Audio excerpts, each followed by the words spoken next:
I'm glad it did turn out that way and that young women get to see that you can get your point across, you can be eloquent, you can be intelligent and pointed, but sometimes we just deserve to just be mad. Hello and welcome to The World as It Should Be, a podcast in which we ask our guests to tell us what they would change to help create their perfect world.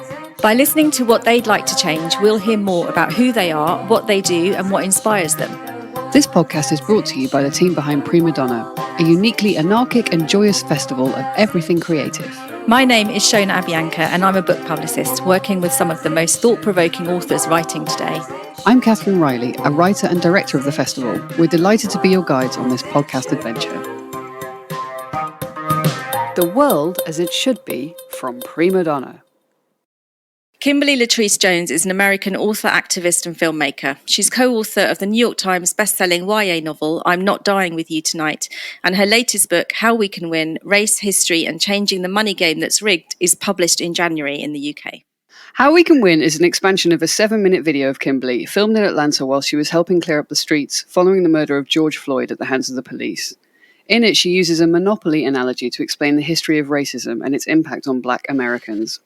The video went viral and the book is already making headlines both here and in the US, where Kimberly lives with her son and where she's joining us from now. We're so happy to have you here, Kimberly. Thank you for being our guest on The World as It Should Be. Oh my goodness. I'm so excited about doing this podcast. You guys are so much fun. That is the nicest thing anyone has ever said to us. Congratulations on the book. How's it going? I've been listening to you on BBC and Sky News over here and all sorts of things happening. Yeah, how's it going? Yeah, so far so good. It seems to being very well received, which I'm excited about. You know, you're always nervous when you put a piece of art out in the world and open your baby up to criticism. Mm-hmm. But thus far, it's been well received. In the same way in which the video was, and with both, I was very nervous that it would startle people and that people would feel overwhelmed by it. But so far, I think we are living in a time where people are trying to have these conversations, and so people view it as a tool, and I'm grateful for that. It's so compelling, that video, and one of the things that compels me most by it is your eloquence in rage. Like, that's such a skill. That's such an amazing. It's so hard to watch and so difficult to turn your eyes away from. How did you do that? You know, it was very organic and it just came out naturally. But now in retrospect, not even that I did it intentionally, but I'm so glad that it turned out that way, because I think particularly to model for young women, women in general are told that our anger is not only not important, but that it should be subdued and that it lacks intellect, and that it's not a showcase of power, but it's a showcase of weakness. And I don't think that that is true. I think you can be very much in touch with your emotions and your truth. And sometimes rage is what we feel, and that it's okay for women to own that. We've been told for so long, since the dawn of time, that it's not okay for us to own that. And so I'm glad it did turn out that way and that young women get to see that you can get your point across, you can be eloquent, you can be intelligent and pointed, but sometimes we just deserve to just be mad. Absolutely. Absolutely. And the monopoly analogy I thought it was genius. How did you decide to expand on it by writing How We Can Win? Was that a kind of natural idea? Did it come straight after the speech, or were you persuaded? It was a natural idea because I think that I touched on a lot of points about moments in time and moments in history that people were unaware of. After my video went viral, Tulsa, Oklahoma, and the Tulsa massacre was trending for the first time. And so people wanted more information. I began to do this thing on my Instagram shortly after that. I did it for an entire year called Tuesday Task, where I would give people I would give them tasks, things they should research and things they should look up on their own and find the information on their own. But it was guided to say, hey, you probably don't know about this thing as well, and you should be looking into that. And so again, I'm very grateful to be living in a time where people want to have these conversations. People want to buck the system and learn the true history of the world, and how that's had an effect on them. And so I thought utilizing the book to expand on those ideas for people to understand that Tulsa wasn't the only incident like that. But also when I'm talking about the Monopoly game that's rigged, that there's a lot more to that conversation than people realize. There were banking infractions and housing infractions and many things that led to the economic disparagement, not just of Black Americans, but minorities in America across the board. And giving people that information helps them to nurture empathy in these scenarios. That's a really good point. You said recently that this is the first time, the time we're in now is the first time we've seen trauma have a global impact. Can you say a bit more about that? Because these are kind of the themes that you're talking about, I think. Yeah, I think there's a connectiveness around the world of injustice. And so even though the George Floyd incident was very specific to the US, I talked to many people in the UK. After that, I talked to people in Australia and Belgium and South Africa and all these different places who had similar struggles and injustices that they were fighting on their own home front. And so they looked at what was happening in the US as a call to action, to say that, I may not be able to get there and march with you guys, but I need to march here about things that have been swept under the rug here. And people were saying for the first time, hey, I live in a nation where they don't like to have these conversations. And now we're busting the door open and telling them, you're not going to get away with that anymore. We have to have these conversations. And that's true of, marginalized people, of queer people, of women across the globe who were saying, thank you for the kickoff. Thank you for the kickoff to inspire all of us to take to the streets. Yeah. You kind of answered my next question, which was the differences you've experienced in the way people in the UK speak about the experiences of Black people and other people in the margins, and the US. I mean, we have a reputation of stiff upper lip and, being sort of sweeping everything under the carpet. Did you feel that you were opening something up there and that people were really willing to talk to you? They were. And I've spent a lot of time in the past 2 years talking to people in the UK. And I think that's why, I've talked to people who are in parliament, and I've talked to everyday people and podcasters and bloggers and writers and all type of people in the UK that's the universal message that I received from them, is that they didn't feel comfortable even having these conversations prior to the civil unrest of 2020, that they felt like it was kind of a faux pas to even have these conversations. And this kind of like global revolution that happened, kind of like cracked the egg on that.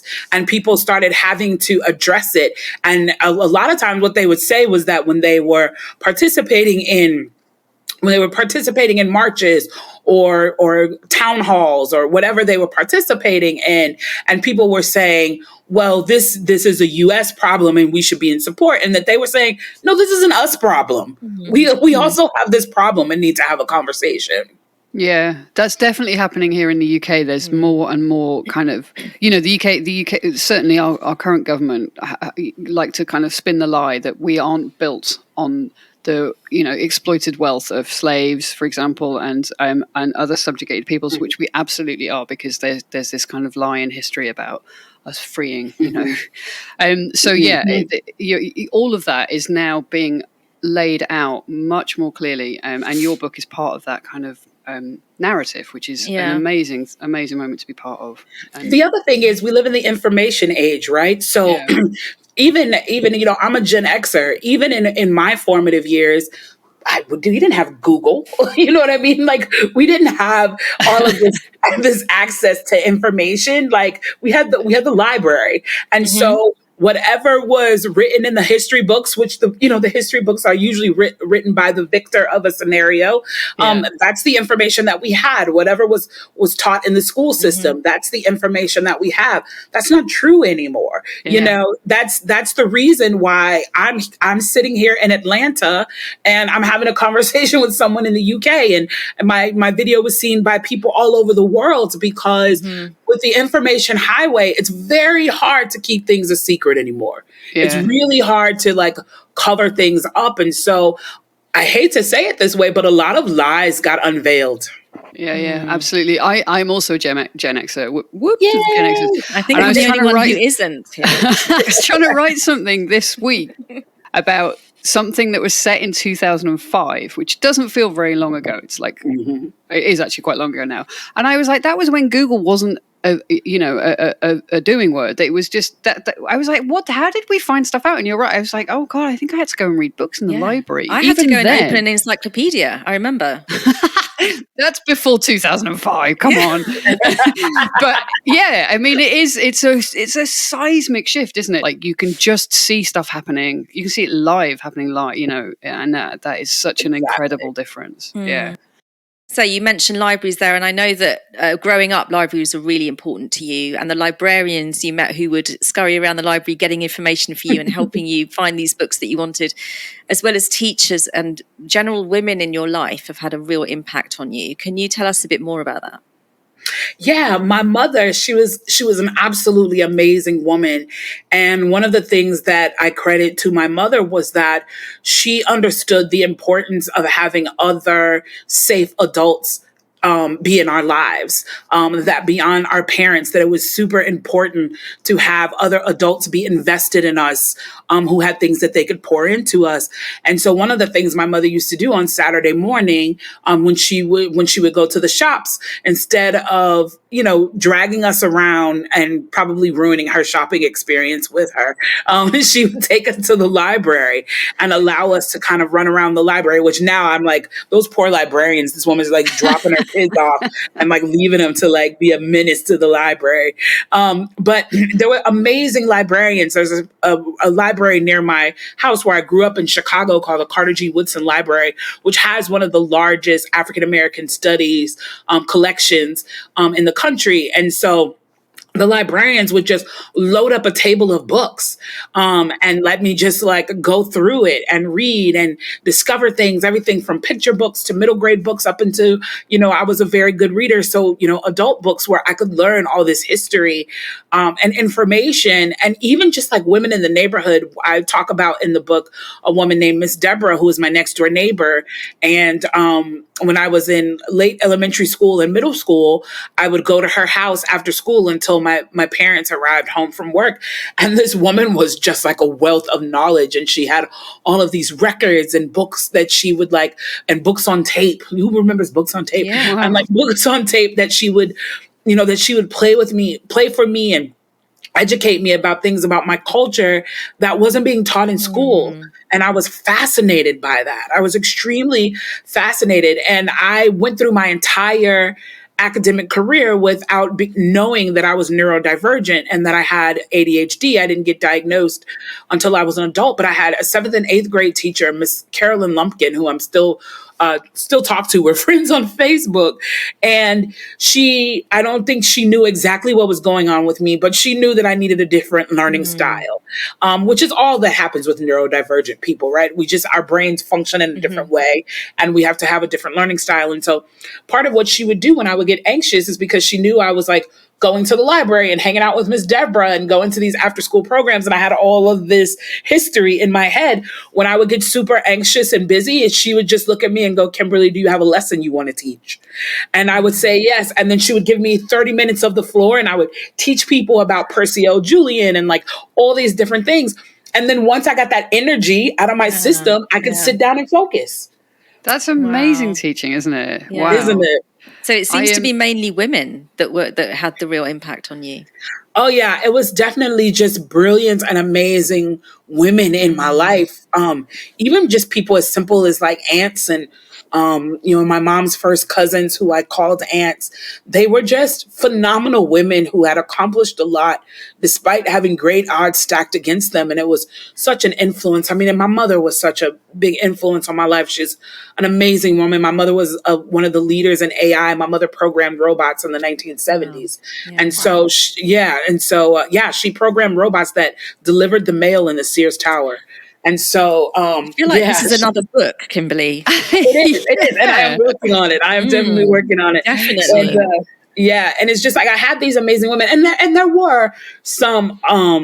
I will say, in terms of male influence, probably the greatest, besides my father, was my father's brother, my uncle John, who was a tank repairman in the 761st Tank Battalion, which was the first all black tank unit in World War II. And they were basically, people know about the story of the Tuskegee Airmen, and they were basically to the ground what the Tuskegee Airmen were to the air. And their commanding officer was Jackie Robinson, who integrated baseball.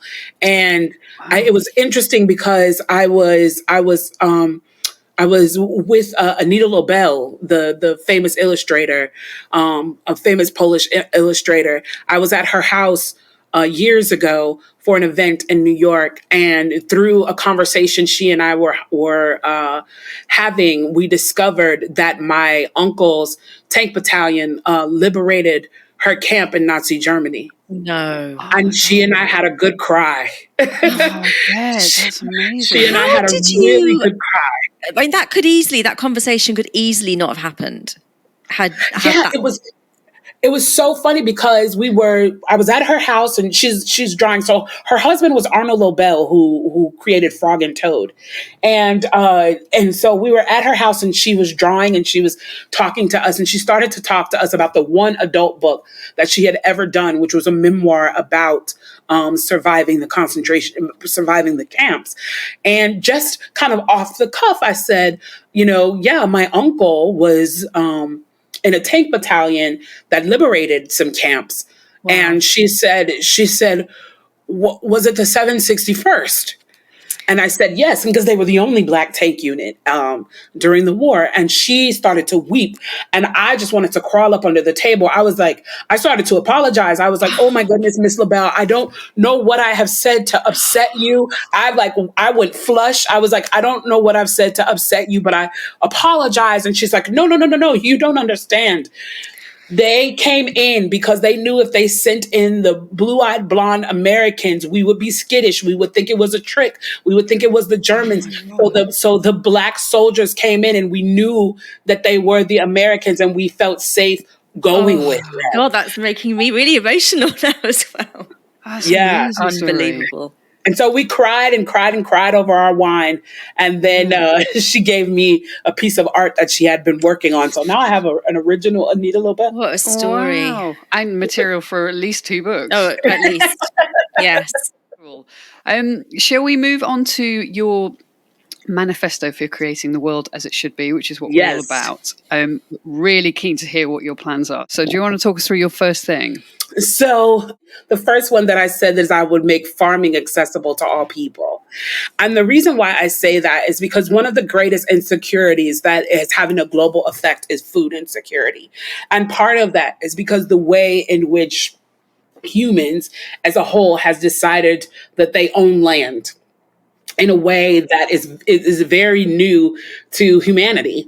And so, we all come from kind of like nomadic beginnings where you found land, and if you learned how to cultivate it and you learned what grew on it, you would be able to feed yourself, barring any obstruction from Mother Nature. And now with this idea that every inch and piece of land is prophetized, it is made it so that we've created a world full of hungry people who don't have access to build and just grow and find a plot of land and cultivate it and figure it out and be able to feed themselves. And so, I'm looking at a lot of what's happening with big business, and part of it is running the small farmer out of business, if you will.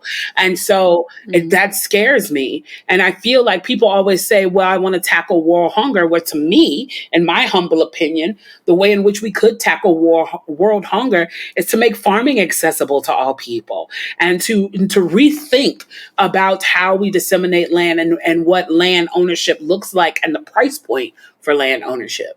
And what is the first thing you would do? I mean, it would have to be obviously small steps towards a bigger goal. What would you, if you had to do one? If I had to do one small thing to start the process, it would be teaching people how to farm. We got away. We redirected, especially in the Western world. We convinced everyone in the last 20 years that the only way to go in terms of education is to go to college, is to go to the universities.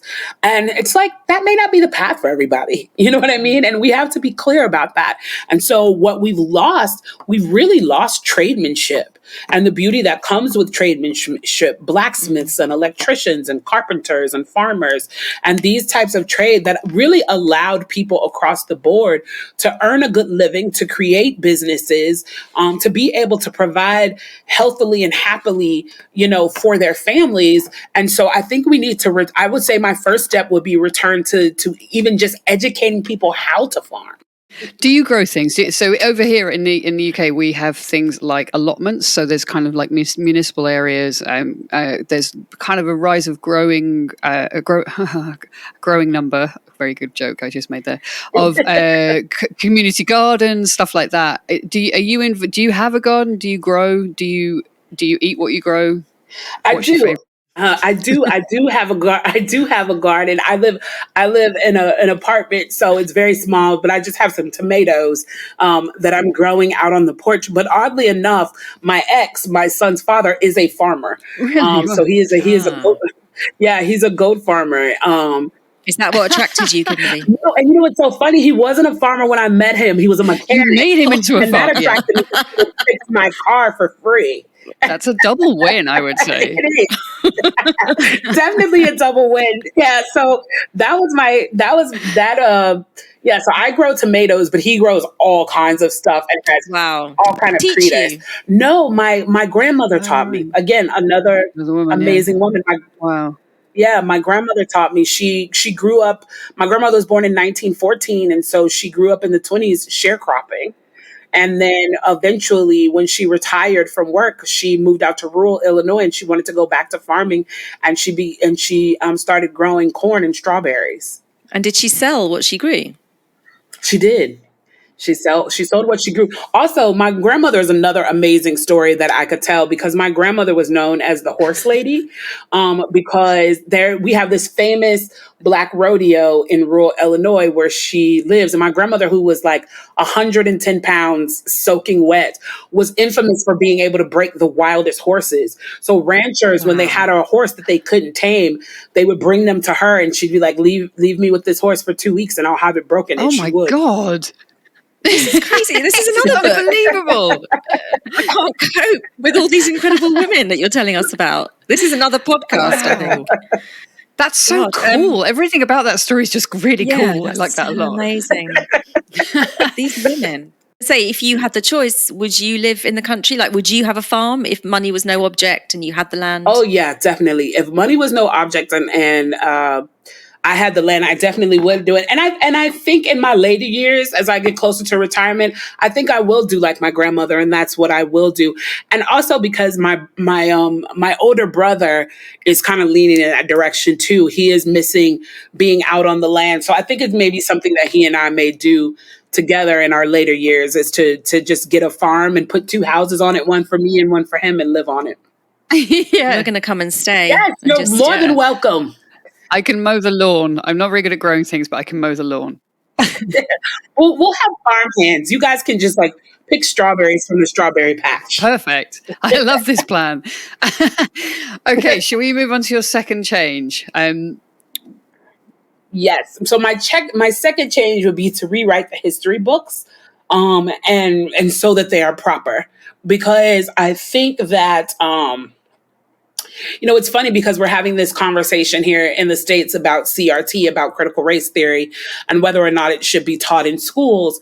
And I think that what the bottom line is that the history books were written to be palatable and almost in like a propaganda kind of way to make it, to convince us that we never did anything wrong and that everything was done with the right intentions and that everyone in history is someone to be admired and that, it's impossible because they are our founding fathers that they could be flawed. Well, they were all very flawed. They were, if you don't think of anything else, they're flawed because they were slave owners. You know what I mean? And so I think that it's time that we actually go back and gut that and look at the history. And especially because when you think about it from a global perspective, lots and lots of communities, well-developed communities, they passed on their history through they were oral.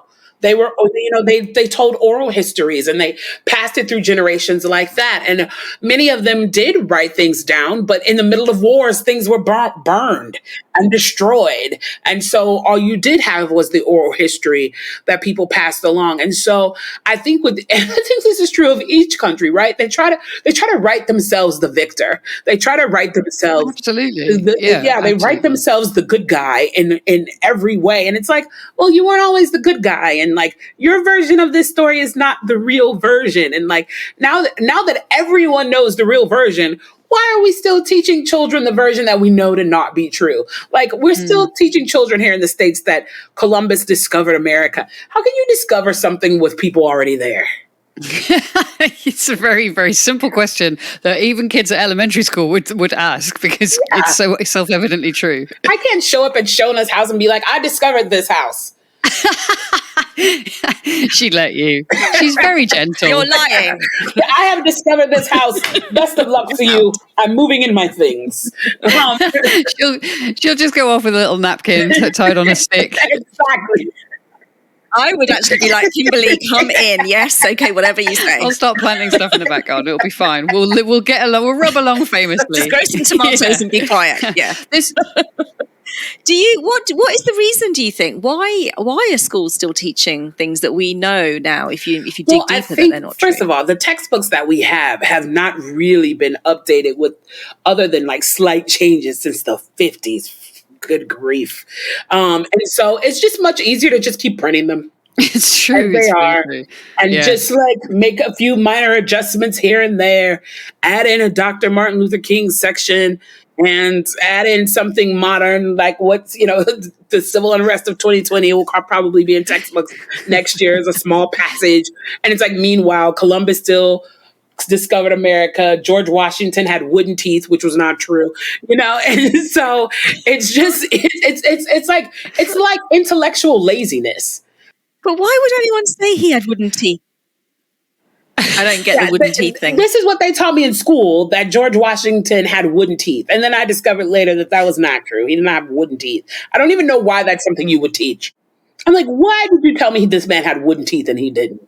It's really true. I was with my goddaughter this weekend, who is 12, and she was showing me hers. So I said, how was your week? And because she's 12, she has no memory of any of it. So she went to get her timetable that was on the fridge. And so she was like, this is what I did on this day and this day. And her school timetable looked exactly like mine. Like she's being taught the same subjects, like computing and it's like, it's crazy that she's learning the same stuff that I learned, because the world doesn't look like that anymore. So apart from us knowing that these stories are demonstrably false and damaging and a lie and insidious, it doesn't help the next generation, because it's not just history. It's like all of these subjects have moved on to, women apparently didn't write novels until, the early 18th. Jane Austen arrived, and that's just a complete and utter lie. Yeah. So why is this happening? Why? It makes me so angry. It's because we're not in charge. They need to put the ladies in charge if they want to get this stuff done. They do. We have been saying this for such a long time, Kimberly.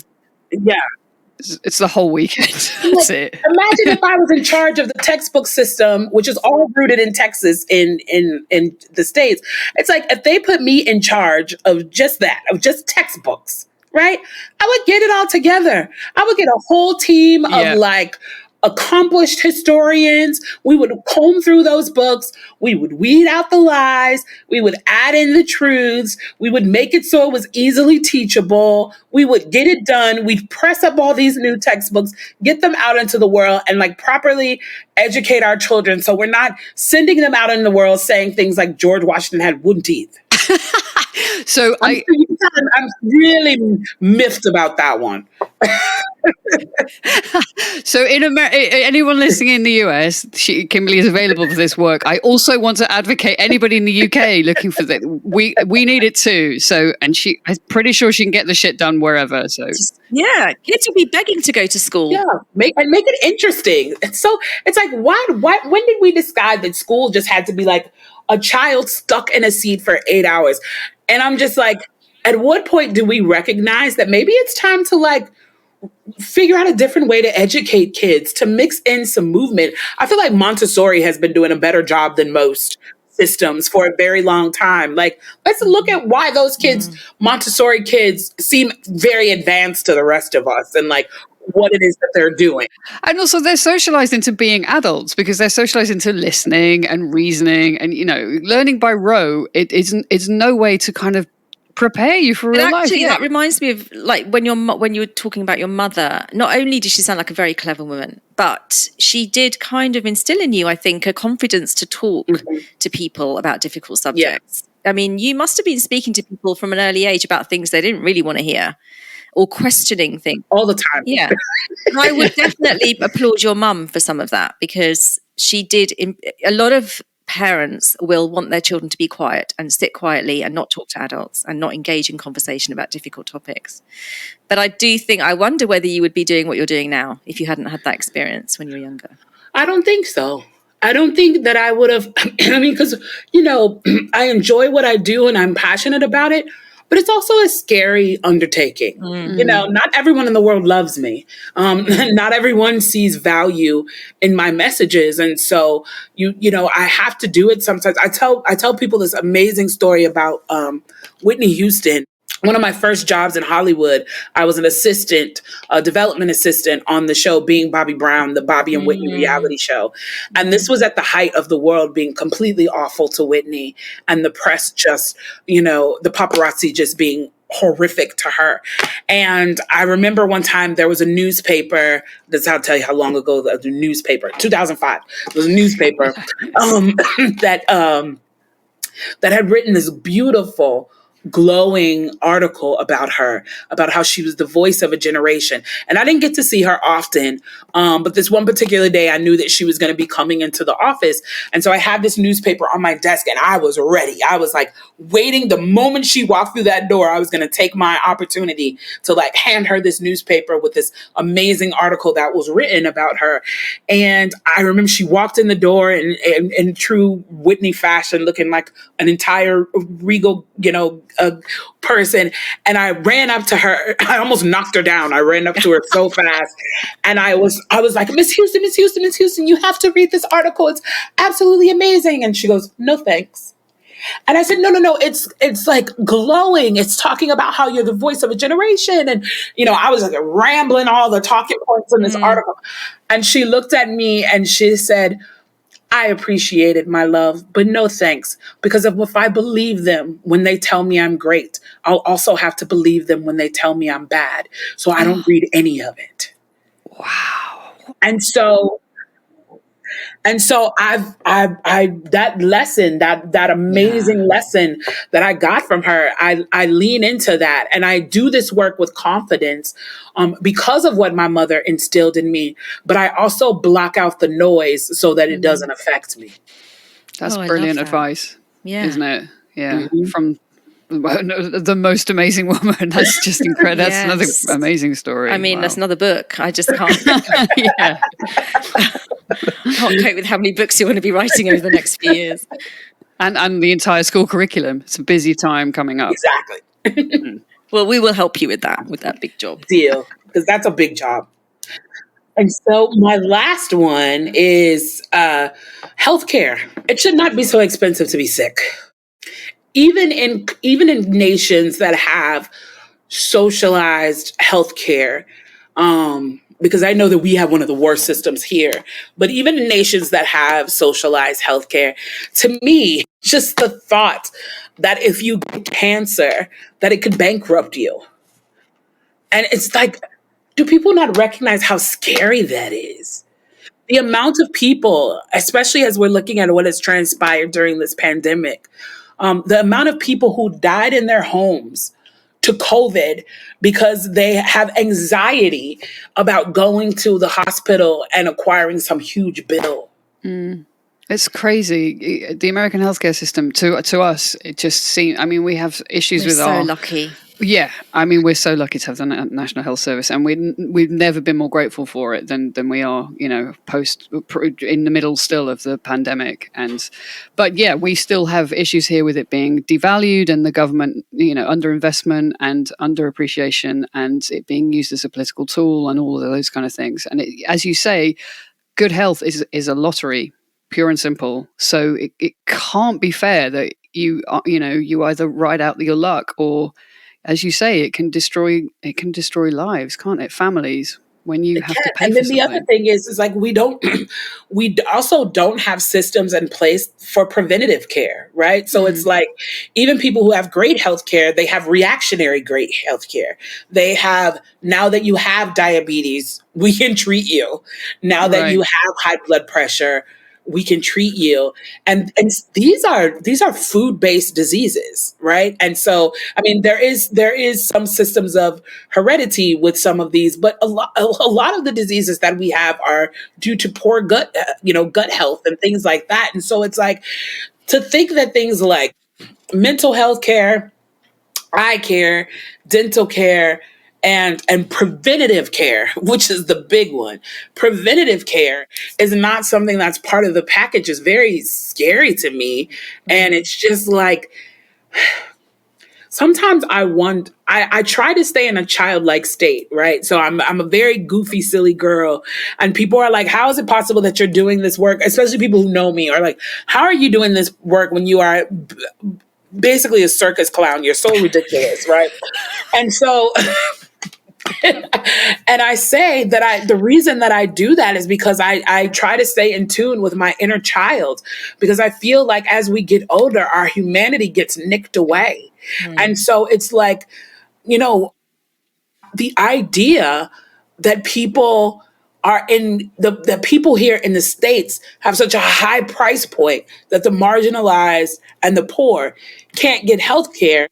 Also, the idea that there are countries where, due to big pharma and all of the money that is made on medicine and things like that, that you have these smaller nations that can't even get medicine in. Mm.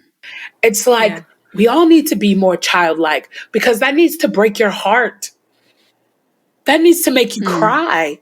Yeah. That needs to make you sad. You need to have like a 3-year-old childlike cry when you hear that someone doesn't have access to proper health care.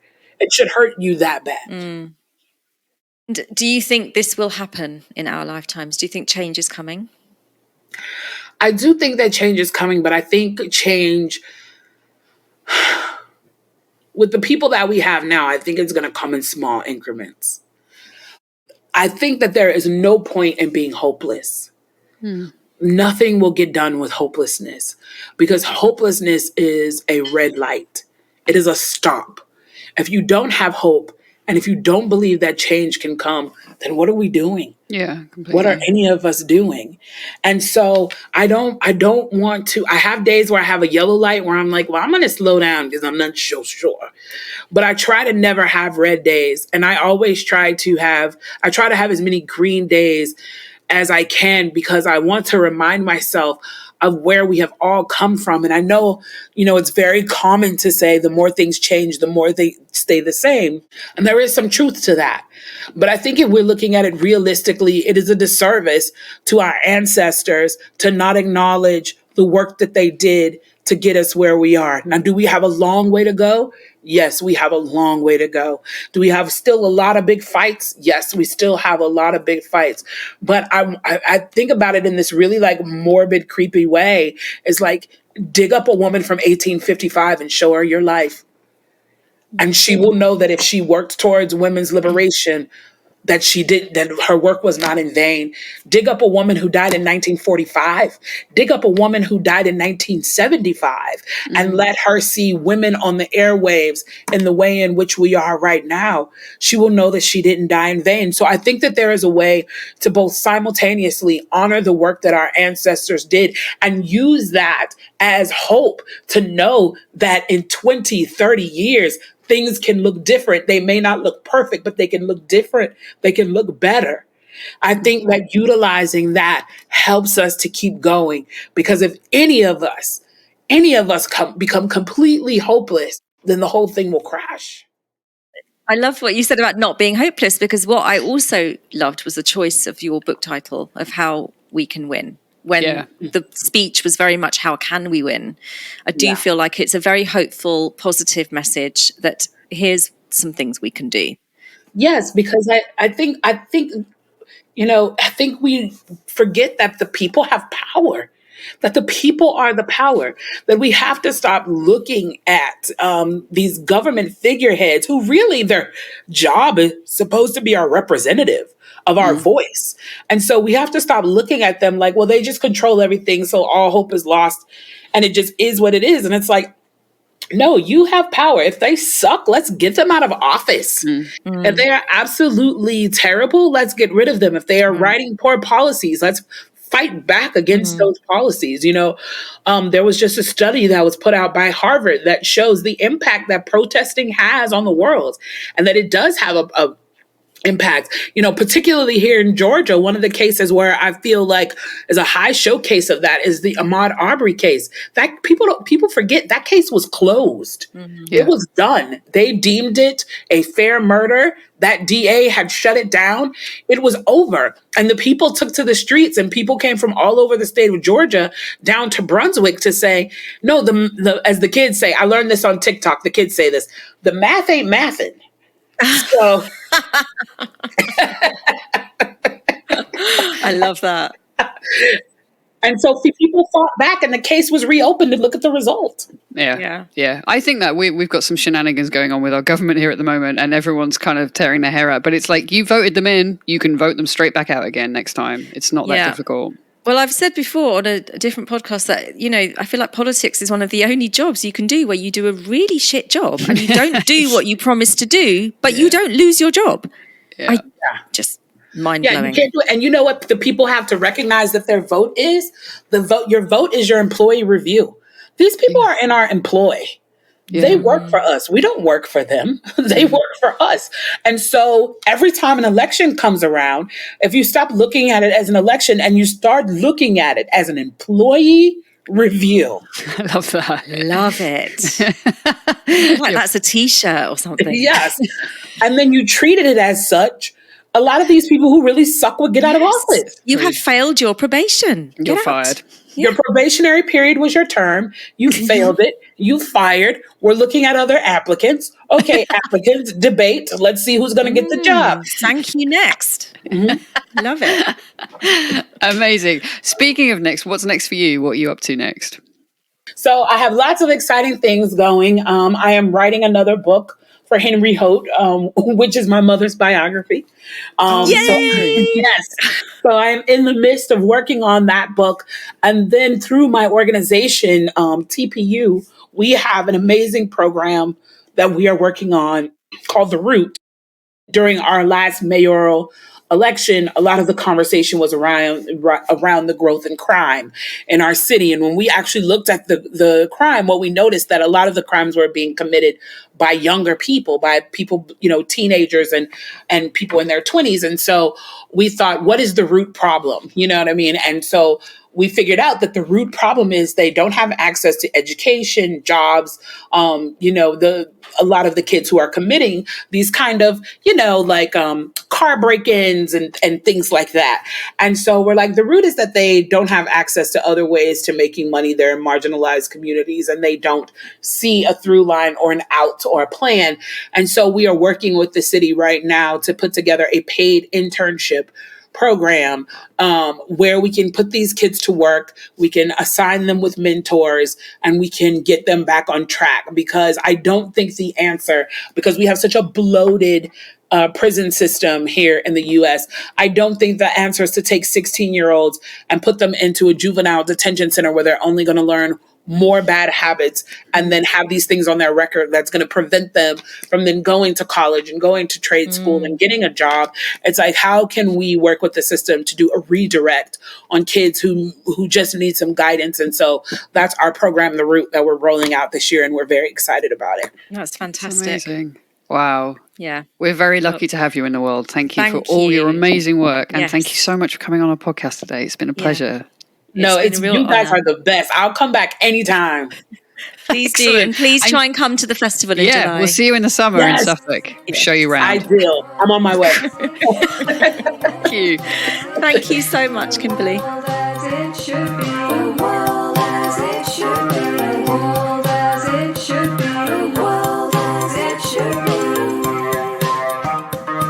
The World as It Should Be from Prima Donna.